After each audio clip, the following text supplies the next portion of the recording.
wanted to own it. Just wanted to take the time, learn all the things that I could about you. Now it's such a mess here. Oh, we are just stressed here. Used to be so easy with you. Thank you so much for coming on my show today. Thank you for having me. So tell our viewers what you're doing these days. So yeah, I mean, from an outside perspective, I'm in real estate. I'm an associate minister at a church, but that's just one perspective. Cool. I yeah. like So it's different, right? Yeah, you have the pastoral aspect and you have the loan officer, mortgage broker. I don't think I've ever had that combo. Oh, no? I've had a lot of pastors that do different things, but that's a first. And that's Yeah, so from that perspective, ministry is important to me. So that's what I've been up to, is just the mortgage business and the pastoral side. So it has a different aspect, you could definitely say, for me in business. Well, that makes sense because, I mean, technically you're like helping house people in two different ways. Two different. Yeah, you know what's funny is conversations will come up randomly. Like, I don't bring in the church stuff. I don't lead with that, but it finds its They'll way bring in something my up conversation. and you're like, oh, I'm I do this. exactly. Yeah. Well, even how like we met. Yeah, Yes. I had no idea we had that connection. So. No, yeah, and I've known her forever, and I was just reaching out. She was like, "Oh my gosh, you guys would probably do great on do an interview." And I was like, set it up. Let's talk about it. So yeah, that's absolutely. so funny. Well, yeah, I mean, and then that you're connected to that same church. I know it's a smaller church, right? Yes, it is. Yeah. So that's a church that you're ministering at, or? It is, yes. So I'm the assistant pastor there, the minister, training underneath the senior pastor. So getting all my credentials in, learning the ropes, but that's where I'm ministering at the moment, yes. So it's been a blessing. That's so cool. Okay, so what's the mortgage company that you work with? So Wilburn Mortgage is actually mine. So it's Wilburn Mortgage. I'm building out Wilburn Mortgage. It's a division of KJ, the mortgage team. So I have a parent company, but Wilburn Mortgage is ran by me. I'm the CEO and founder of Wilburn Mortgage. And I'm just full steam ahead in the real estate industry when it comes to Wilburn Mortgage, yeah. So how long have you been doing that? I've been in lending for nearly 4 years now. Wilburn Mortgage, we went all in on that perspective. Maybe 4 months ago, we decided, hey, we're going to branch off into this division. I had a lot of support from the parent company who was like, okay, you want to do your own thing. I was underneath their leadership, and then I pivoted and decided to go on a whole new branding spectrum just because I wanted to reshape the way lending was done. And it wasn't that I had my name attached to it, so I was like, oh, it's an Isaiah thing. Just I wanted to eventually differentiate myself in the industry. So how is it different and going in different direction than how it's usually done? I'd love to know this. I would say most people look at lending in real estate as they're a loan officer or a realtor. I'm building a company. So I'm not looking to build it as if it's just going to be a fit for me. I'm looking to build it as if it's going to be a fit for 100 people to come and join us. So I guess the first perspective would be, are you looking to build an individual business for yourself, or are you looking to build a hosting site for people to come and join you? I'm looking to build a company where people come and join us, where we can lend with a different perspective.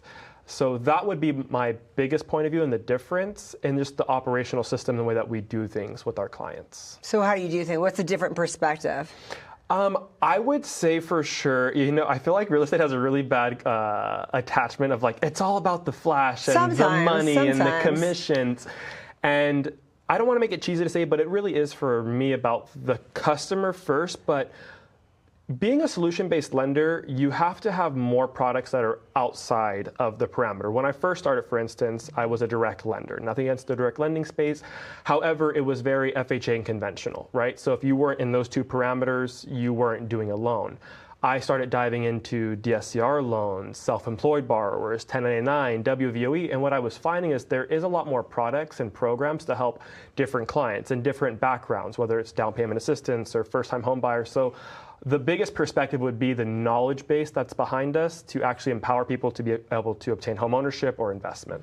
Well, I think that's a big one because people sometimes don't know what they're eligible for. So if you're at least saying you're eligible for all these things that someone doesn't know existed, because that's how a lot of my friends have been able to purchase homes. People that said they would never be able to purchase a home have purchased a home because of all of these new things that they have out there. So what did you discover when you learned about all these different... Oh my gosh, I was so excited. My biggest point of view was self-employed borrowers, because typically self-employed borrowers, they don't file for all the taxes, right? It's not like, it's not a negative thing, but there is an option to write off and depreciate assets and so forth, and write off in your company. Yeah, you make money, but you're paying yourself, so nobody cares. Exactly, but typically people thought you need 20-30% down to do a bank statement on a self-employed borrower. Well, as on a primary residence, you only need 10% down. That's a massive difference for people to know when you're buying a $400,000, $500,000 home.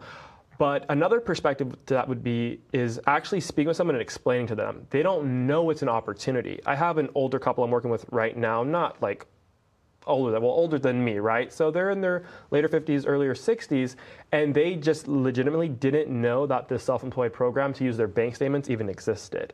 So they were like, oh no, we have to file for the max, show all of our income, we have to put it all on paper, have 2 years of returns, and that's not the case. Wow, so that's really cool. So I bet you make a lot of dreams come true, huh? I would say so. You know, it's funny because I don't typically get borrowers like W-2 pay stubs, like a traditional loan. So when I do get a client like that, I'm like, okay, it's going to be easy.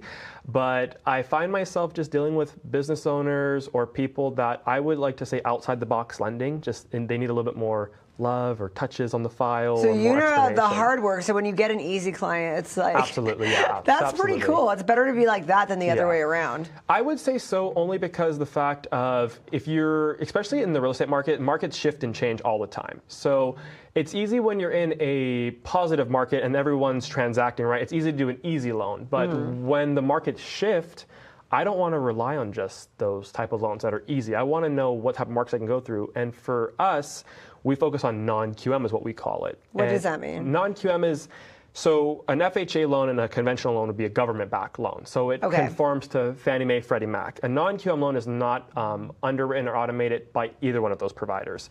So it's manually underwritten by the bank. So they set their own parameters, their own overlays, and that's what we follow in terms of guidelines. So it's just, if they have a bank statement program, we underwrite the loan to that criteria. Okay. So it's just it's non-QM, so it sounds negative. It just means it doesn't fit the traditional.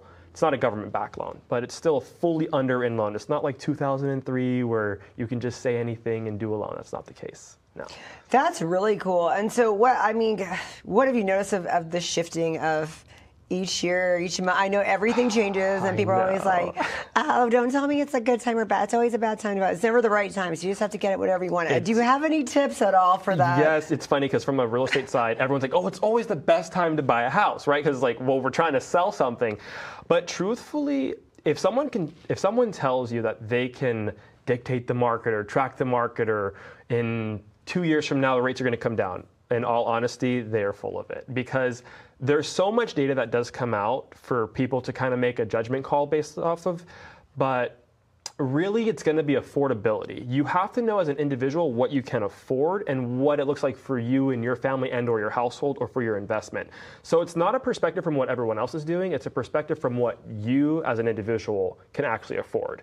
Because there's markets like this where rates are higher, for instance. Well, rates might be higher right now, but it brings down the term of, let's say you're out there competing. Well, when the rates are higher, there's less competition. So if you're someone on a really tight budget and you can't afford to compete $10,000, $15,000, $20,000 over asking, this might be the right market for you to go and buy a home in, because now you're not competing with 5 other people. That is true. Yeah, that is, yeah. To, I mean, if rates drop a point and people, now you have 10,000 more people that can qualify in this demographic, well, now you're competing with other people on that property. And if you don't have the funds to move and navigate through that, then you're stuck. So I think there's opportunity. That's actually a really good point. No one's ever said that before. I think there's an opportunity in every market. You just have to identify what market that is for you. So there's ever a time that's just a terrible time to buy a house? You would never tell people don't buy a house right now, or not really, or wait a couple months, or ever. No, I wouldn't say that. Maybe because I'm in California. So California has a high appreciation, 4 to 5% appreciation. There's some states that don't appreciate at all. They're 0.5%. So from the perspective of being in California, no. But we also do lending in Florida and Texas. But we don't see. You do? Yeah, Okay. we're licensed in multiple states. What's it like over there? That market, California and Texas are very similar. Not as high a price point. It's still very competitive in the terms of the marketplace is competitive. But I would say it's the same. To us, it's the same thing. Just different, higher in taxes in Florida for sure on your home. But other than that, it's the same. The market, when you're licensed to do loans, it's national. So it configures in every state. Because then you're doing banks over in other states. Exactly. So like my core bank that I do business with, their headquarters is out of Florida. Yet all my loans are being brought through California. So Again, it just depends on state to state and market to market where your demographic is at, and really focusing on like in my local market, what am I looking for that's going to help me get the best deal. And another perspective is you never know why someone's selling a house. We're on the resale market typically, so people are buying a home that's been built 20, 30, 15 years ago. So if someone's moving or selling their house, they could be selling their house in either the best market or the worst market, but you never know why a seller's selling that property typically, or what their motivation is. So you might find someone who has to relocate out of state and they're selling that house. They have to be out next month. They might be really, really eager to move. And so if you're the buying side, then you need, if you know that information, clearly it's an advantage to you as a borrower, client. So what realtors do you not like working with? Just kidding, you don't have to drop names. Let me put all the names out there. Okay, so number one. No, I'll be honest with you. I do have a perspective. I don't typically chase realtors. I leave that to my business partner because there is this ego contest in mortgages and real estate, and I don't know why. I think if realtors and lenders were to focus on creating a better value proposition to their clients and work together and remove that animosity, it'd be better for like the overall space. It's so competitive. But everyone in their bio has like #1 producer. I'm just gonna put #2 in my bio because like I don't even want to compete for the #1 spot at this point. But yeah, I mean, there's a few out there that probably don't like working with me either, but like my focus is either I'm continuing to take over the market, so either you join us or we might put you out of business down the road. Oh my gosh, that's so funny. But no, that is true about like why there's so much of that going on here. And then, so when you do work with people out of state, do you like it better sometimes, or do you even know what realtors you work with out of state, or just the banks? Like, how does that work? My clients that I deal with out of state, they are already working with a realtor, but they bring me in on the financing side. So how do they find you? The realtors worked with you? Like, how does that work? Social media. I have a deal that happened in Florida, and it literally was social media on a post. And it wasn't a post that had like thousands of views. It was a view, had maybe 300, 400 views on a reel. Do you usually meet the people you work with or not? Because when you're doing it locally, you never work with you're always just super behind the scenes. Like you said, you care about the clients. No, I have an office in Fresno, and I don't meet with any of my clients. I maybe meet with 15 to 20%. And the crazy perspective is the younger clientele base, like 20 to 30, they're the ones who are more optimistic about submitting something online. My older clients are like, oh, just send me the link. I don't want to sit here and go back and forth and go to your office. It's like the opposite. Wow. So that's interesting to me. That is interesting. I thought it would be the other way around. But yeah, I never meet. I mean, they can find me online, but so that's why it doesn't matter at all that you have clients everywhere. No, not at all. Wow. Mm-hmm. And the brokerage that I am partnered with that mentors me and guides me, they do deals in New York, Brooklyn, different states, and they've never. I mean, they're in California. I mean, they're here locally. So have you helped people with the same client with properties in different states now? What do you mean, like they bought here and now they're going to a different state? Yeah, or they have a house here in another state. Some people have multiple, or not yet. Typically, that would be not me personally. I have helped clients with investment properties out of state. Okay, so kind of. Yeah, so kind of not like they're going to live there as a primary residence. It's more our team will look at it from an investment perspective, so they're buying it to buy and hold, and so that's where they come and speak with us. Well, if I liked you and I wanted to do that, I'd probably want to. If I wanted an investment, then be like, hey, well, then we did good here, so look at this. Because you want someone to underwrite it and really make sure the property's going to be worth it out of state. Because if you don't have your hands on it, and let's say let's say you live in California and you're buying a property in Texas to hold as an investment, you really need to make sure that file's put together. Really gets hard. Or else you might be screwed. So it's important to know who you're working with. I lean in on the experience of who I work with and my partners and all their back experience. And so we look at something together as a whole. So, I mean, although it's Wilburn Mortgage, my last name's Wilburn, it's not just me. There's a handful of people behind the scenes that are helping us look at these files and underwrite the files. But we're definitely backed by experience. So you're pretty young. How many of your in your friend group, have you helped get houses that were kind of surprised that you kind of help people that you've grown up with, and then it's all of a sudden you're helping them with stuff and they didn't know they get a house either? I love this question because honestly, when I first started real estate, my friend group, people that I went to school with, they didn't want to use me to do real estate. It's almost like it was. I don't know if it was not supporting my success journey or what it was, but I get that. Now, I could see that. Well, I've been doing this for 4 years now on the real estate lending side, but I honestly haven't had. The interesting part is I've had more strangers become friends than I've had friends become clients. I could see that. Do you think it's because you're young? Like, why do people? That's weird. I totally do. I do believe it's because I'm young that people that know me, and it's not that they don't want me to know their information. I mean, like, everyone's posting what they're doing on social and who they work for. I just think there's an ego weird, contest yeah. And which is weird because me personally, when my friend has a business, I really do try to support like local businesses and friends that do business, and I don't ask them for a discount. Right? Like my friend owns a detailing company. I can get my car detailed anywhere.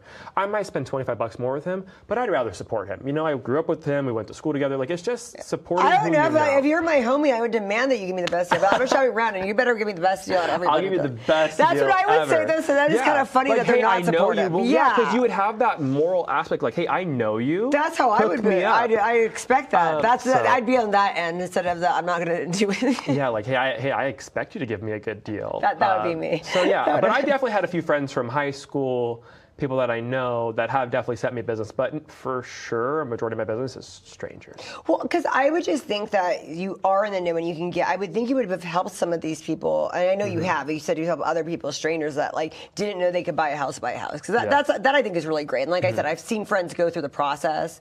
So I think that's such a great feeling to be able to get people that just never thought they could own a home to own a home. Yeah, and home ownership is important to me because, I mean, people are like, oh, there's stocks and Roth IRAs and retirement accounts and put your money here and there, but at least with real estate, you know the asset. Like, you can buy something, it's going to appreciate, you can look at the asset and know you're in something secure, and you're holding it, you're doing a 30-year mortgage, right? So like, you can look at it from the perspective of like, if I want to buy something and invest, I say real estate because it's the easiest and it doesn't require a lot of information to understand what you're buying compared to if you're investing in the stock market. Nothing against that. It can be like last week when the average is down. Like, you're like, oh wow, everything's plummeting. Yeah. Did my house go down? No, it didn't. Did rates take a dive? Yeah, but do I already own? Yes.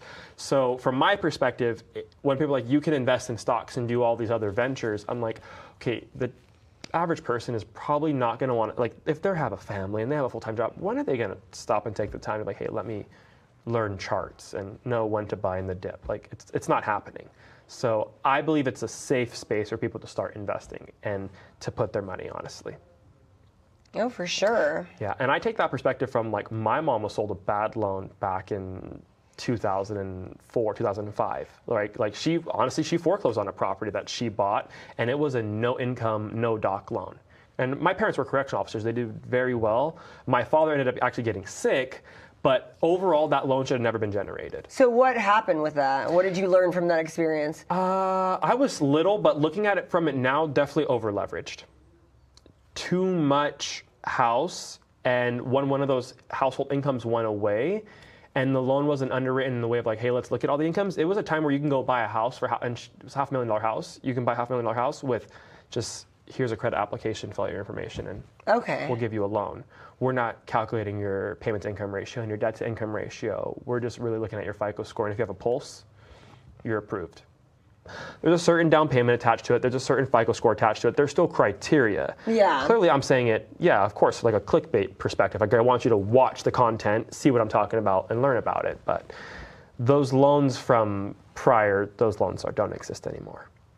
Well, and then, so one of my realtor friends that I actually had helped sell a few houses, like they, had said, well, because I tried to get, like, people always want to rent stuff and no one ever wants to help renters. They're like, well, if they can afford to rent, they can afford to buy and blah, blah, blah. What do you say to people like that when they're in that boat? No, because yes, your rent might be cheaper. Sometimes your rent might be more expensive than a mortgage, depending on when you bought the property. Exactly. But it's not just the mortgage payment. It's not just your rent and or your, like, when you're renting, it's fixed. If something goes wrong in your property, who do you call? The landlord. Right. The AC goes out, you call the landlord. Something major has a problem. So again, it goes back to affordability.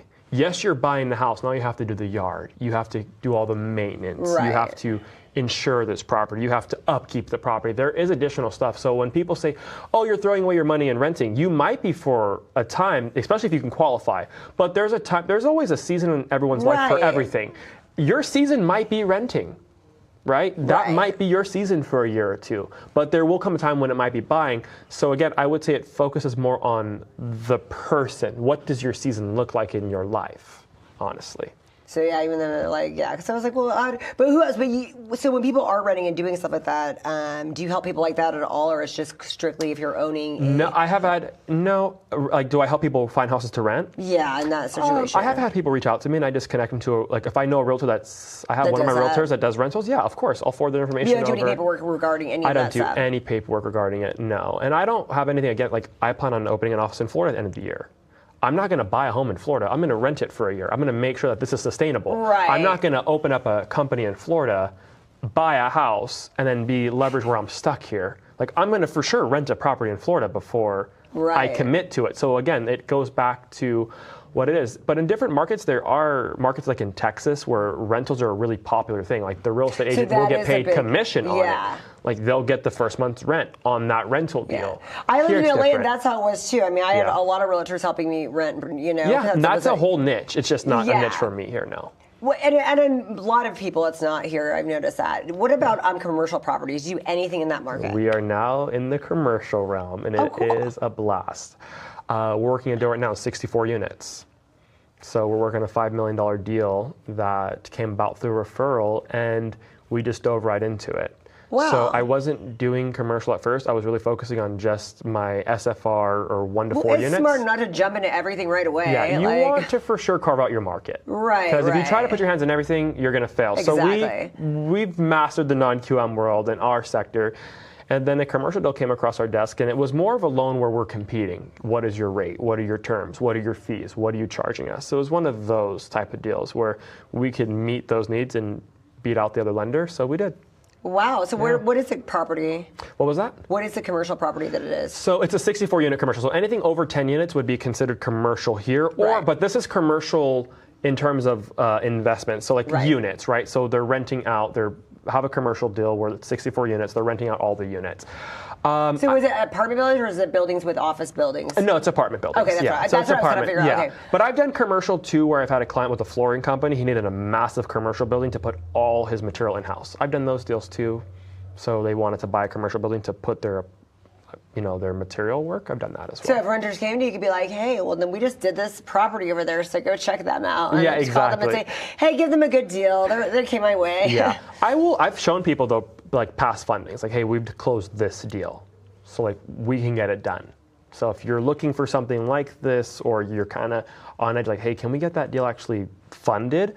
We will show people, hey, this is some deals in our portfolio that we've worked. What does make you better when people are looking for lenders? What should they be looking for? They don't really get to choose that. A lot of times they have to choose the realtor, and the realtor, and the realtor will put them with their connected lender. I would say you want to look for a lender, even if it's not me and you're talking to anyone. Find someone.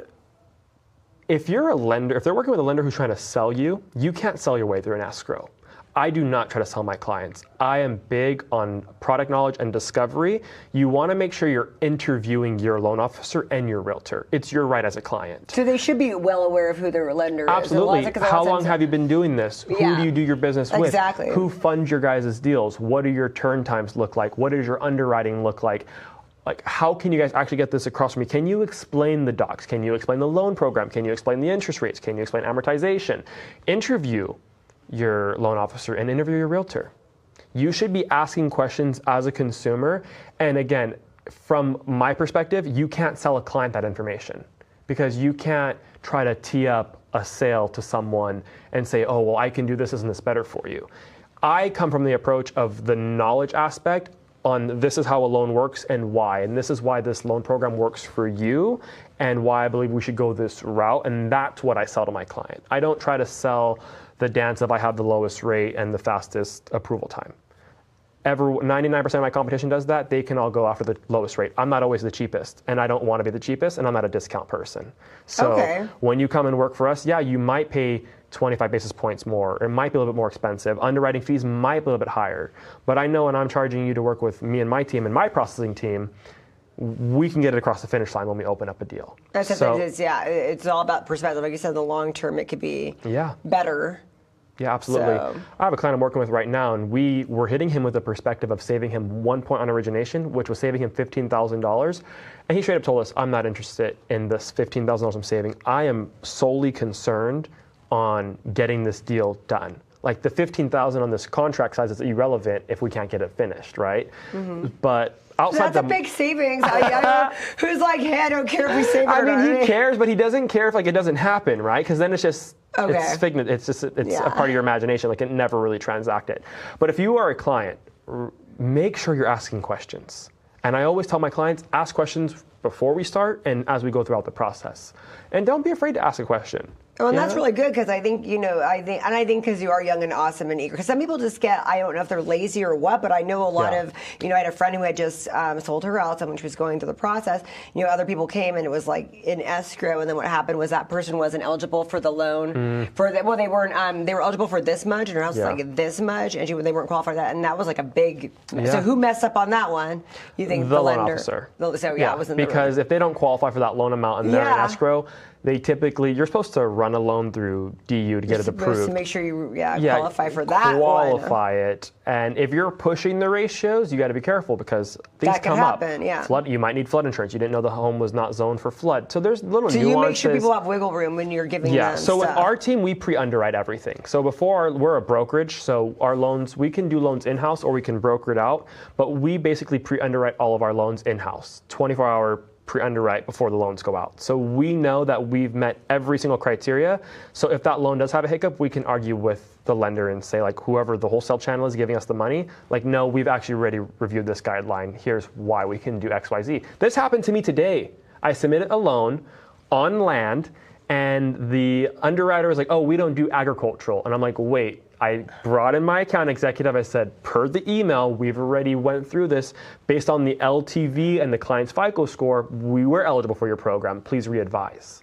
Here you go. And what did they do? They found out that we were accurate. We did ask the questions you are the person that went on. That's really cool. But we had to ask those questions ahead of time. Why does it get like that? Are they just trying to An underwriter typically wants to kill your deal, in all honesty. Why? Because their goal is to protect the bank.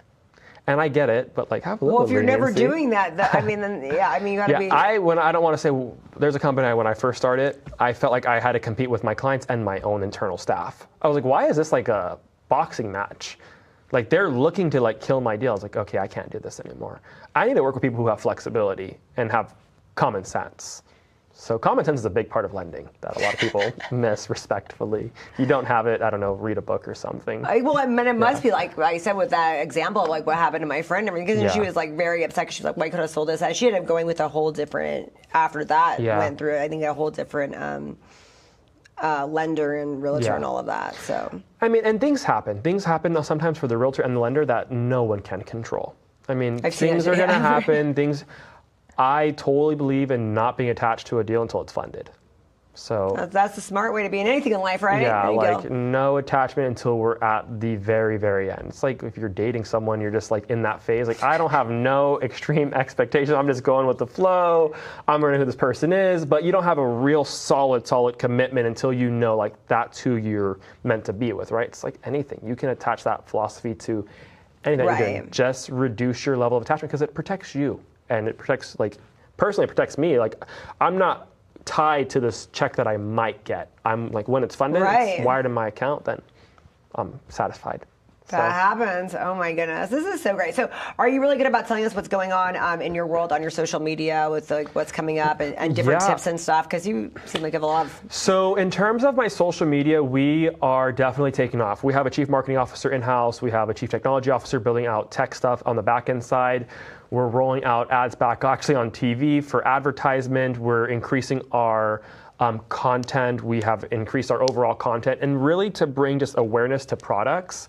Wilburn Mortgage is expanding. We're bringing on loan officers. We're bringing on additional support staff across the board. So we are in full-blown growth mode. And when it comes to sharing that digitally, I've actually told my marketing team I want to start taking the approach on via LinkedIn and TikTok to start speaking from the perspective of growth. Not just this is what the market's doing, but this is what my company is doing. This is where we're going in terms of staff. This is where we're going in terms of the market, because I want people to see the journey along the way of who I am. So I want them to see the brokerage starting from now until I'm the biggest brokerage ever to exist in mortgage history. I love it. Okay, so where can we follow you? You can follow me. So Wilburn Mortgage is our Instagram handle, literally just Wilburn Mortgage. And then my personal page is Isaiah_Wilburn. Both of my accounts are basically tied together, so my business and my personal is tied together. Also for the ministry and the church aspect, Isaiah_Wilburn on Instagram, on Facebook, LinkedIn, just my first and last name is where you'll be able to find me and everything that me and my company are doing. I don't know how you have the time to do all that. It's a lot of work, but we appreciate that you do it all. Oh my, yes, it's a lot, but it gets done. You just have to find the time and push through it. Well, thank you so much for coming on my show today. Thank you so much for having me. I appreciate it.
Thanks for coming on the show today. Thank you. Thank you for having me, Sparkle. I appreciate it. So you're always doing cool things, and now you have like a purpose behind it. Yeah.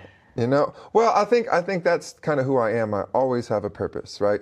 I don't think I could do anything without a purpose. You know, that's kind of my whole life is no matter what I'm doing, I got to have a major purpose. Yeah, that's a passion that drives you, right? Passion. That's the one word that definitely describes me. So you're about getting bodies fit, getting people physically fit. That's one focus. Initially, you know, and that still is always a plan, and that's kind of where the pivot was. But whole body health. Right, you know, we really learned how to help develop bodies, right? You know, the bodybuilding is my place, and we do everything from beauty to body to cryo to chiropractic to peptides to weight loss. I mean, you name it, we do it, right? We can build a bear, we build bodies, all right? That's what we do. Right. But it was always a natural, holistic health approach for me, right? I lost a lot of friends to the opioid pandemic, right? Ironically, and this is kind of what really ties my crazy story together was, you know, I was in that era where people were starting to be prescribed opioids, and I saw a lot of friends get addicted to those, and, you know, went down a very dark path, and I lost a lot of friends to that. So I wanted to develop a place and create a place where people could go to be pain-free, but naturally, without having to take opioids.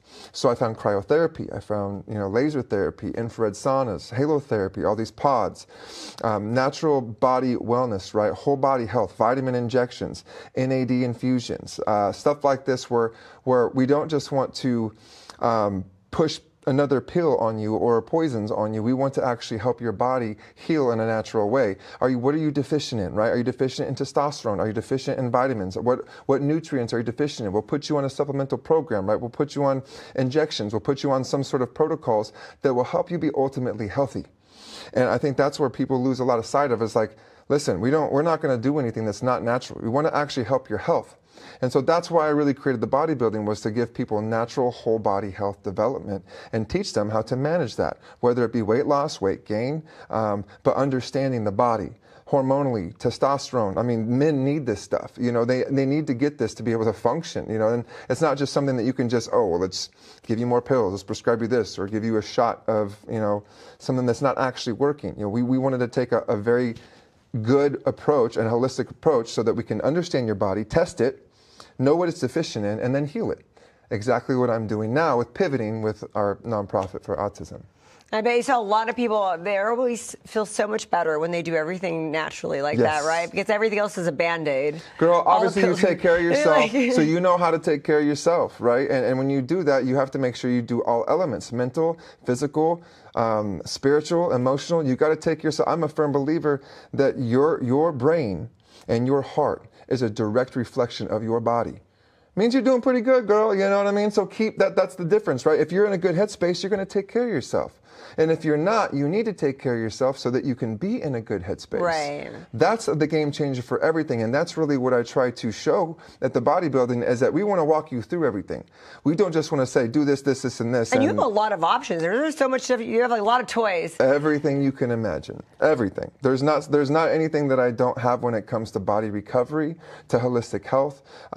As far as injections and therapies that can help heal, I mean, we genuinely do it all. You know, I've got some amazing staff. I've got an amazing chiropractor. I mean, I'm telling you, we do it all at the bodybuilding. How long have you guys been in that location? 7 years. 7 years on. Right through the middle of COVID. Oh my goodness. The world's worst timing ever to invest everything you have into a business. Oh my gosh. But we did it. We did it. We survived it. Well, I bet that was everybody's outlet, was to go there. It was, and we definitely did it off the books for quite some time too. You know, we got shut down. It was crazy. You know, I'll never forget it because I had my firstborn son.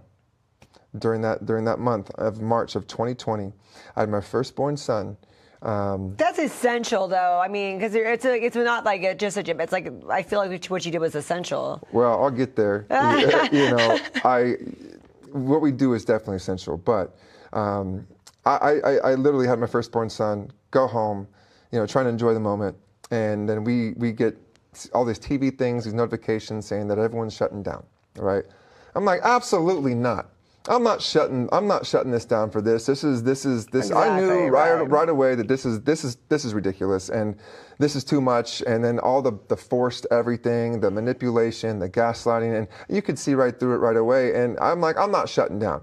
So I make this post and I'm like, I'm not shutting down. Oh no. Yeah. Yeah. So the next morning I wake up and I've got, you know, people at my building with the notice saying we got to shut you down. One of my boys was one of the sheriffs too, and was like, I'm just here for a civil standby. You know, I got to make sure nothing happens. And he's like, I'm really sorry. And I got shut down. So then I had to make another post saying, well, we're shut down. Really embarrassing. You know, and then that hurt. You know, that hurt our business, and you know, that hurt me. And you know, and now here I am. I got my firstborn son. You know, and then later, 6 months later, we got, you know, all hell broke loose. You know, and then my whole world changed. You know. So what happened 6 months later? you want to share? Yeah, that's a loaded question. I mean, how much time we got? Well, we got enough time. So, you know, my firstborn son, you know, we get him, we go to his first 5 month, 6 month checkup, you know, and my wife takes him in, and I couldn't, I don't know why I couldn't make it at this time, but, you know, I regret, I've got that dad guilt in my heart and soul. But as you can see, you know where I'm going with this. What's a regular checkup? So you didn't think you had to be there? Well, yeah, it's a follow-up, and I knew what was going to happen, though. I knew that they were going to push vaccines, and I knew that they were going to push them all at once.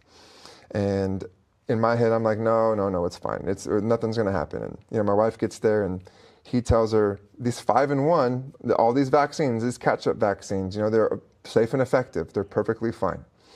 And, you know, she fought him on it. She actually specifically asked the doctor, verbatim, well, what about autism? You know, I've heard that some of these can cause autism. He says, no, it's perfectly fine. Nothing's going to happen, I promise. It's going to be perfectly fine. You're good. So, of course, my wife listens to him. My son comes home that day, very sick. And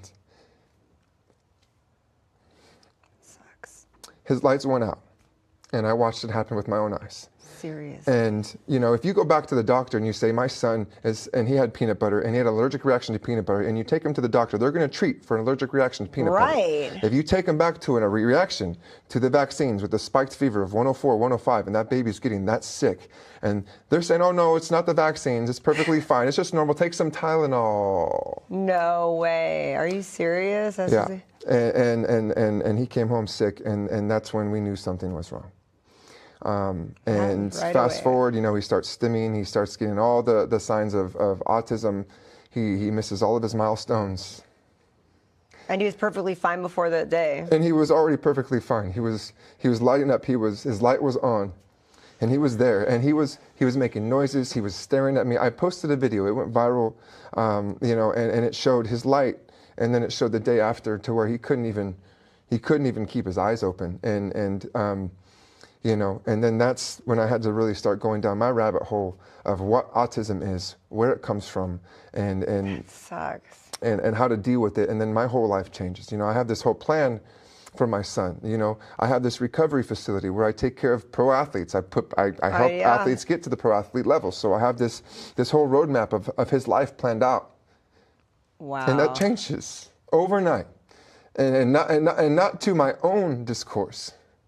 Not to my own choice, you know, to something that was pushed and manipulated into going into a newborn baby's body that's only 6 months old that didn't need it.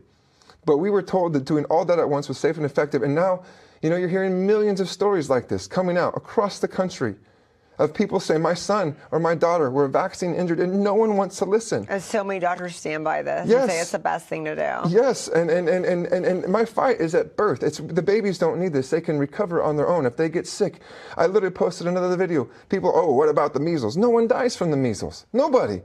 But people are afraid to talk like this. They're scared to talk like this. They're scared to talk about what's happening. But now, literally today, as we sit here and speak, RFK just came out with an announcement that finally they are going to be launching a massive, fully funded investigation into vaccine injury. So finally we will have truth. We will have justice. We'll have answers. We'll have people that finally can actually have vindication for what they've had to go through from the manipulation and gaslight from people saying, oh no, it could never be from the vaccines. It could never be that. Let me assure you, autism is a massive spectrum. Okay, if you know one child with autism, then you know one child with autism. Every case is different. Not every case is nonverbal like my son, and not every case is like the genius autism that you see too. Right. There's a massive scale and a massive spectrum, which also means there's a massive spectrum of the causation. Okay, not all causes of autism come from vaccines. Not all causes from vaccines come from genetics. Not all causes from autism come from antibiotics or the pills or the potions that we're putting in these babies that are now regressing at 3 and 4 from these things. Not just like mine at 6 months, they're regressing at 3 and 4 where they're saying, Mama, I love you, Dada, I love you, to now they can't speak anymore. That has been happening. Is that just like, and it's been brushed under the rug for so long that's because not... no one wants to talk like this. No one wants to come out and say that it's because of this, it's because of that, because it's scary. And it's frowned upon, and we've been manipulated for so long that people come out and they, oh, you don't vaccinate, well, you're the cause, you're a super spreader, you're doing this, where everything is basically non-existent. And in today's world, you can treat anything. We have an amazing healthcare system, and we do not have a malnourished society. If I need a treatment, I can go get that tomorrow. And measles just needs vitamin A. Like the things that we can treat, people overthink, and they've been gaslit that they think, oh, you got to do this or your baby's going to die. Or if you don't do I have had people tell me they wish death upon my daughter for measles. Like, this was crazy to me because I'm like, people don't even die from the measles. Because you didn't vaccinate your daughter after this happened, so now everybody's, you know. So fast forward now. Right. Fast forward to now where I created a nonprofit for autism, ACOS for Autism, right? And now I have my beautiful baby girl that we actually literally created, you know, because we were told we could never have babies naturally. Well, I refused that. And I know that you can have babies naturally through peptides, through aminos, through different types of things naturally that help increase your testosterone or increase different types of hormones or hormonal imbalances for women to help be more fertile, right? We've seen a lot of people that have come out and come to us that want whole body health so they can get pregnant. And I can tell you, we've already helped 6 people just in the past month or 2 get pregnant through natural therapies. That's really cool. So, because you just have to understand it and understand the body. But fast forward now, I've got my baby girl who we didn't vaccinate, we didn't do nothing, no antibiotics, no vitamin K. I mean, we literally they came into our room 17 times trying to reassure us, oh, the vaccines are safe and effective. No, we're not doing vaccines. Why would you do that again? I mean, like after all that happened, like just to take a chance. And they don't understand. But that's how they make their money. They get compensated based on how many vaccines they give out, especially at birth, and especially the pediatricians at 6 months, and the follow-ups, and now the catch-ups. But we didn't do any of that. Doctors came in, after we said no vaccines, no nothing, they came into our delivery room again for like the 17th time and said, okay, so no vaccines, but antibiotics, right? We're going to do some antibiotics.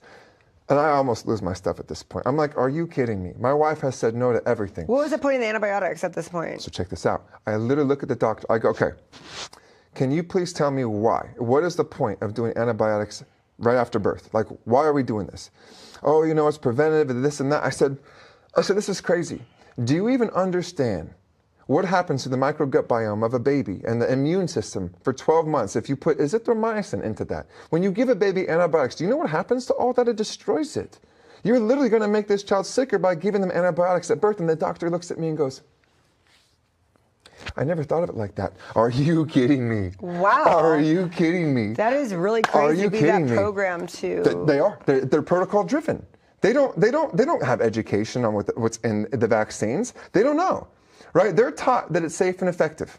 They're taught that it's one thing that goes in this. Oh, if you ask your pediatrician what goes into these new vaccines that since 2020 have all these adjuvants and all these metals and all these toxins and poisons in them, they can't tell you. They won't be able to tell you, and they won't be able to tell you the contraindications they might have to affect your baby or to make them sick. People always say, well, this, and this.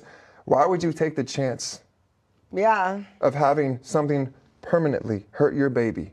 Over getting the measles. Over getting a curable measles infection.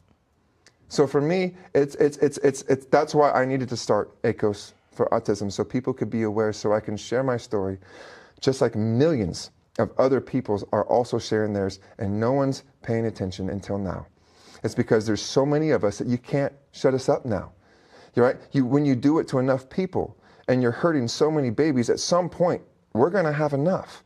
And now parents are seeing that. And I love seeing my mama bears wake up and my daddy lions wake up, and they are rallying behind us. And we're getting funds, we're getting research, the things that we're doing for autism now is outside the norm. This is not the normal types of protocols and treatments for autism. Autism is treated as a behavioral diagnosis. It's not behavioral. It can be in some circumstances, but it's also biological. That's what we are doing at ACOS for Autism. We are testing them for deficiencies, for nutrients that they might be deficient, so we can replace them naturally. Give them supplementation, give them metal detoxes, demethylize the vitamins so they can actually absorb them, because we know that they have a hard time doing that. Checking them for MHTFR gene. We're doing things that no one is doing, so we can develop a protocol system to actually treat these babies with inflammation in their brain, in their gut, their digestion, whole body health. We built an entire room based on this. You walk into the Brain Hub treatment room for ACOS for Autism, and it's got PEMF matting, it's got infrared panels, you've got all this stimulation of these devices, the low light laser, we've got these brain helmets that monitor brain frequencies, we do energy work, we do anything you could think of. You walk into this room and you're healing. And we've only been doing it for a month and a half, and some of the results that we are seeing are unfathomable. They're miraculous, and it's happening with my own son. I just posted a video this weekend of my son saying, "Dad, Dad, Dad, Dad, Dad," already starting to regurgitate the words I've been yearning to hear for 5 years. That is because he's hearing my daughter already start to say it, who's completely unvaxxed and completely healthy, and already hitting every single one of her milestones that my son didn't. Wow. If that doesn't tell you everything you need to know, then I don't know what else to show you. That is how powerful what is happening right now. Like I tell people, God knew what he was doing when he gave me my son, because he knew that I would fight. He knew that I would fight with every ounce of breath that I have for every single baby that's been hurt or that's been regressed because of the things that they cannot control and now have full autism on any side of the spectrum. I want to help. And that is exactly what ACOS for Autism does. What does that mean, ACOS? I'm glad you asked. So ACOS, I'm sure you're familiar with it's a Greek, word for cure. Okay, so you're probably much younger than me, obviously, but in our generation-ish, there's a movie called The Cure. Okay, 2 well-known prominent young actors, and one is dying from, I think it's cancer or AIDS, I forget, I can't think of it on this moment, my mind just went blank, but he's dying, he's getting made fun of at school, getting bullied, getting picked on. And all these things are just happening bad to him, and his neighbor's watching this happen. Okay, so he goes home one day and he sees his neighbor who gets bullied, and he sees him at the fence one day. So he goes out there and talks to him. And, they have this great conversation. He comes to find out that he's dying, and he only has a couple months to live. So this boy takes it upon himself to be his best friend, and he's going to find a cure. He goes and finds plants, he does sunflowers, he finds potions and pills, natural, ways of remedies that he was reading about that could possibly help cure cancer or cure whatever, giving him the cure, right? Mm-hmm. Well, long story short, the kid still ends up dying, but he ends up dying 3 years later and has a great quality of life throughout the story. And the moral of it is that he was the cure. The kid was the cure to give this kid a better quality of life, to help him get through the struggles that he was getting through by just being there for him. It makes a big difference. Giving him a little bit of hope, giving him a little bit of just love and nurturing, and say, I'm going to be here for you every step of that way. And that is what I am trying to do with ACOS for Autism, and create a safe haven for families that have been affected by autism. In any way, at any capacity, we want to truly be inclusive.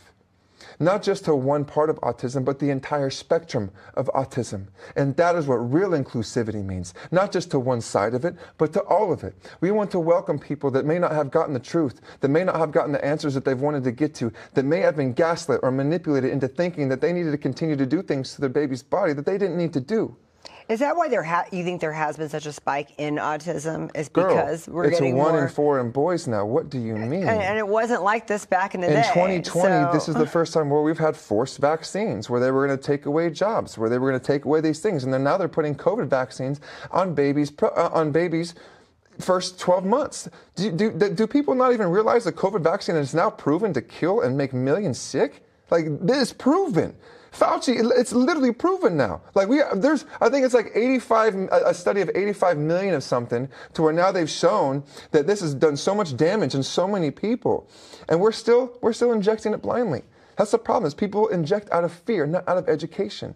If they did the research on what's going in these ingredients, they would know that if I were to spoon feed my baby with these same set ingredients, it would kill my baby and I would go to jail. But no, let's inject them. Let's go ahead and inject them with these metals and these poisons. Let's go ahead and do this. And let's do it right after birth, so it deters their growth and their development. Wow. And it's really interesting, because I had a completely different experience in the fact that, I was never allowed to get vaccinated my whole life. My parents fought, so I didn't get that. Amazingly talented you came out to be. I remember crying too, because everybody would get ice cream after they got vaccinated in school, and you just want to be like everybody else, and you're like a kid. And I'd be like, well, you can have ice cream at home. You don't need to be doing that. Because I was like, how has your health been? It's been good. So I must say, I was sad back then, and then now you grow up and you see that was the right thing to do, right? But you were sad because you were made fun of. You were bullied. I wasn't you like were everybody. ridiculed. Yeah, it was the shame poo-poo on you thing to do. You can't do this. You're going to be a super don't want to be spreader. different, and did you do that to anybody? No. And you didn't get vaccinated. I'm so proud of you. You were a pioneer back in those. I'm proud of your parents for being a pioneer in those days. Definitely. That's incredible. I mean, you have pure health because of that. And that's the one thing that people don't understand, is just because you may not have been immediately affected by some of these said things doesn't mean that you were still not affected. I mean, you can go back to allergies, autism, neurological disorders, ADHD, all these things. Where do they come from out of all of a sudden our babies? Why did our babies get sicker and sicker? No one wants to talk about this because it's the shameful thing to do. Especially that it's grown so that spikes so much. Someone has to be accountable for why there's a spike. Do people realize 1 in 4? Do people know the numbers? It was 1 in 300,000, 200,000, 30,000. And now here we are in 2025, and we're 1 in 4 boys approaching. 1 in 4 boys. That means 1 in 4 people are going to be affected by autism. And would you rather take that risk for 1 in 4 on severe nonverbal autism, or a 0 chance of death at measles? What is wrong with people? Just think of that. 1 in 4 boys autism of putting poisons into your baby's body, or rolling the dice on something that kills absolutely nobody in the United States of America. Which would you rather roll the dice on? Exactly. And I mean, someone's got to be accountable for the spike of it. Obviously, like you said, it can't all be biological, or it has to be something we're putting in our body. It's a massive spectrum. It has to be something we're putting in our body to make the spike. And that's all that I want people to understand. Yeah. Just understand. If there's anything, understand that you might not think it could ever come from vaccines, but just change your thinking just a little bit, because it does. It has to do from something you're putting in your body. I watched it happen to my own son. I watched other people have it happen to their kids in other ways. I've had other people tell me that they've had it since birth. I've had other people tell me that as pregnancy, they got the vaccines and then they themselves got sick, and then in turn their baby came out sick. There's so many different things that I've heard so many stories, but you know what I haven't heard? This is the most amazing thing. So the past 6 months since I've really been advocating, and I've actually been vocal about it, yes, I get a lot of hate. And I'll take it all day because I know the hill that I'm standing on because I'm fighting for my son. Well, you're spitting facts. So, and I'm also spitting facts. You know. and also, yes, I've also regurgitated so much information and retained so much information that I want to be prepared. There's no doctor, there's no pediatrician that can educate me, and I do that because I want them to know that when you walk into this room with me, I'm going to know everything that you know and more because I've done more research than what you've already been trained on. So I want to know these things. That's why I self-educate, and I continue to do this so I know these things. But the crazy part is what was I saying? Was the last part about why you're doing this? No, there was time trying to tie it in. Forgot. It just blanked.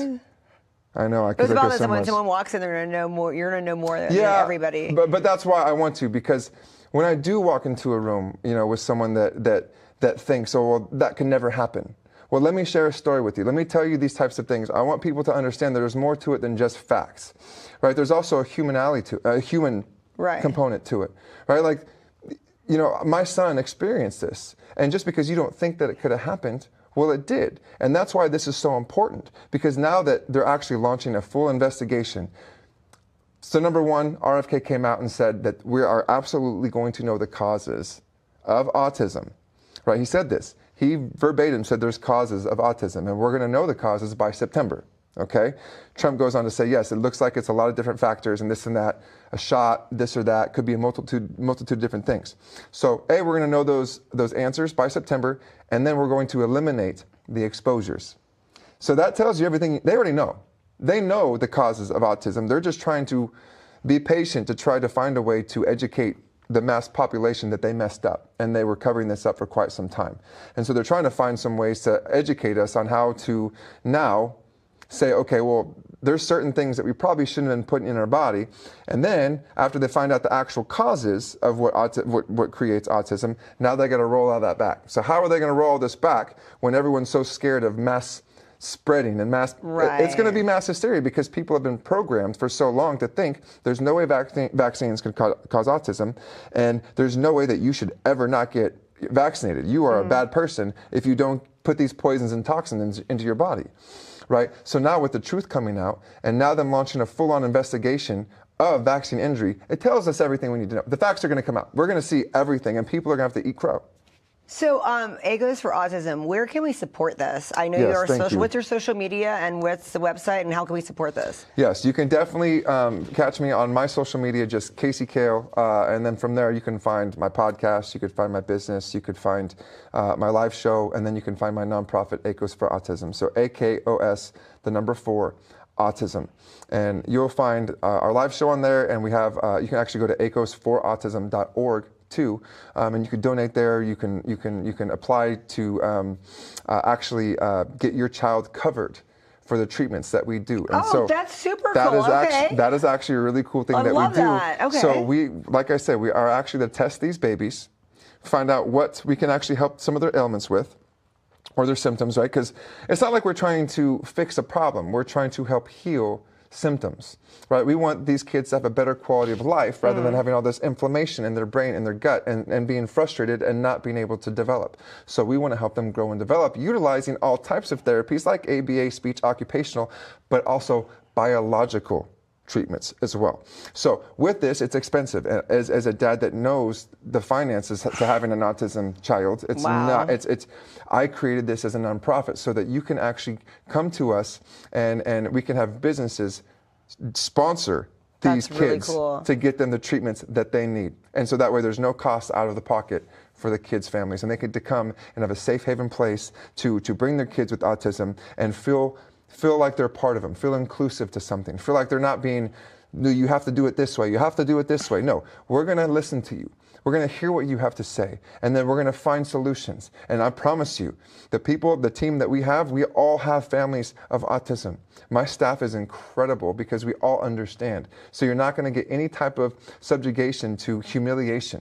You're going to feel a part of what we're doing, and that's the best thing about ACOS for Autism. Education and inclusivity, true inclusivity. And so we can also go and support this month. We have a lot of like events every other Yes, day. We can go to a restaurant. If we get a nice meal and a drink, some of the proceeds we're going to actually be at Campagna's while this is exactly while this is going live right now. And then what about what's the next event after that? So we're going to stay tuned, stay plugged in, because right now April is Autism Awareness Month. Every day we should look at the Instagram. There's something we're trying to be involved in. Like I said, we're trying to spread awareness. And if your restaurant wants to get involved, contact him too. Hit us up. We did Campagna's today, Thursday.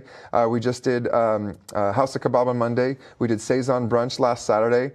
We have so many coming up, and again, it's not about if you are actually affected by autism. This message is so powerful because you're going to be a part of something that's going to be really huge come September. That's really cool. We are pioneering something. We're at the forefront of something. We are doing things that nobody else is doing. No one else is even trying. And that's exciting for me because I want to pioneer that. I feel like I'm being called to do that. And I feel like when you see the results, because we're about to drop some videos that are going to bring people to tears. And some of the way that we're helping these kids evolve and develop so quickly, again, we've only been around a month and a half.